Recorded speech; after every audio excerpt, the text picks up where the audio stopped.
আসসালামু আলাইকুম এভরিওয়ান।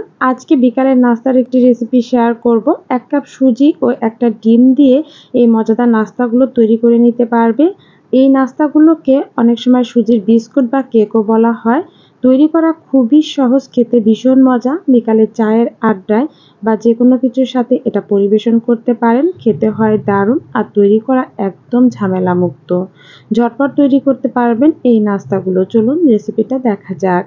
প্রথমে একটা বোলের মধ্যে আমি নিয়ে নিচ্ছি একটা ডিম। আর ডিমটা কিন্তু আপনারা নর্মাল তাপমাত্রা নেবেন। তার মধ্যে দিয়ে দিচ্ছি হাফ চামচ পরিমাণের ভ্যানিলা এসেন্স, দিয়ে দিলাম হাফ কাপ পরিমাণে চিনি আর সামান্য একটু লবণ। চিনিটা আপনারা গুঁড়া করেও নিতে পারেন। এখন হ্যান্ড ব্লেন্ডারের সাহায্যে ভালো করে মিক্সড করে নিতে হবে। যতক্ষণ পর্যন্ত চিনি না গলবে ততক্ষণ পর্যন্ত ভালো করে ফেটিয়ে নিতে হবে। দেখুন একেবারে সাদা হয়ে গিয়েছে, তার মানে কিন্তু আমার চিনিটা একদম গলে গিয়েছে। এর মধ্যে দিয়ে দিলাম 2 চামচ পরিমাণের গুঁড়া দুধ আর দিয়ে দিলাম 1 কাপ পরিমাণের সুজি। এখন হ্যান্ড ব্লেন্ডারের সাহায্যে ভালো করে একটু মিক্সড করে নিচ্ছি। ভালো করে মিক্সড করে নিতে হবে। এখনো একটু পাতলা ব্যাটার আছে। এখন এর মধ্যে দিয়ে দেবো আমি হাফ কাপ পরিমাণের ময়দা। তোমরা চাইলে এখানে রিফাইন আটাটাও ব্যবহার করতে পারো। আর সুজিটা তো একটু ড্রাই হয়ে থাকে, তাই সামান্য একটু ময়দা দিলে এটা কিন্তু খুবই সফট হবে খেতে। তাই ময়দাটা দেওয়ার চেষ্টা করবে। এখন ভালো করে নেড়েচেড়ে মিশিয়ে নিচ্ছি। এই বিস্কুটগুলো তৈরি করতে কিন্তু খুবই অল্প উপকরণ লাগে আর মাত্র 10 মিনিটেই তোমরা তৈরি করে নিতে পারবে। এখন এটা রেখে দেব রেস্টে 10 থেকে 15 মিনিটের জন্য, যাতে করে সুজিগুলো খুব ভালোভাবে ফুলতে পারে। 15 মিনিট পরে আমি ফিরে এলাম। এখন আমি এর মধ্যে দিয়ে দিচ্ছি হাফ চামচ পরিমাণের বেকিং পাউডার। এখন হাত দিয়ে ভালো করে একটু মুথে নিতে হবে।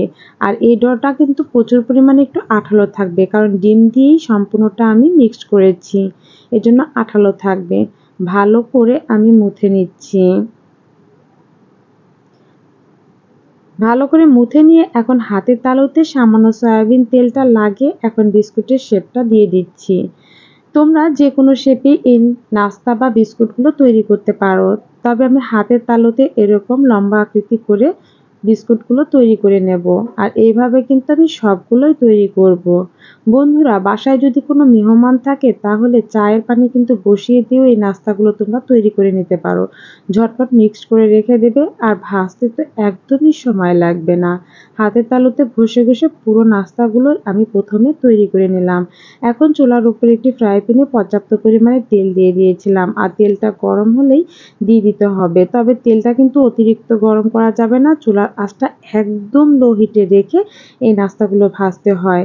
আর এই নাস্তাগুলো ভাজা খুবই সহজ, মাত্র 2 মিনিটে ভাজা হয়ে যায়। তেলের মধ্যে যখন দিবে তখন দেখবে ফুলে ডাবল হয়ে যাবে। আর চুলার আঁচটা যদি বাড়ন্ত অবস্থায় থাকে তাহলে কিন্তু দ্রুতই উপরে কালার চলে আসবে। এতে কিন্তু ভিতরে ভালো করে কুক হতে পারবে না। তাই বন্ধুরা আবারও বলছি, চুলার আঁচটা একদম লো হিটে রেখেই ভেজে নেবে। আর মাত্র 2 মিনিট সময় লাগবে এই নাস্তাগুলো ভাজতে। খুবই সহজ। এখন আমি উল্টে পাল্টে নেড়েচেড়ে ভেজে সবগুলো তেল ছাড়িয়ে উঠিয়ে নিচ্ছি। এখন পরিবেশন করে দেখাচ্ছি কতটা সহজভাবে তৈরি করে ফেললাম সুজির কেক বা বিস্কুট। আর এই রেসিপিটা কিন্তু একদম সহজ। তোমাদের যদি ভালো লেগে থাকে তাহলে কিন্তু লাইক, কমেন্ট, শেয়ার করতে ভুলবে না।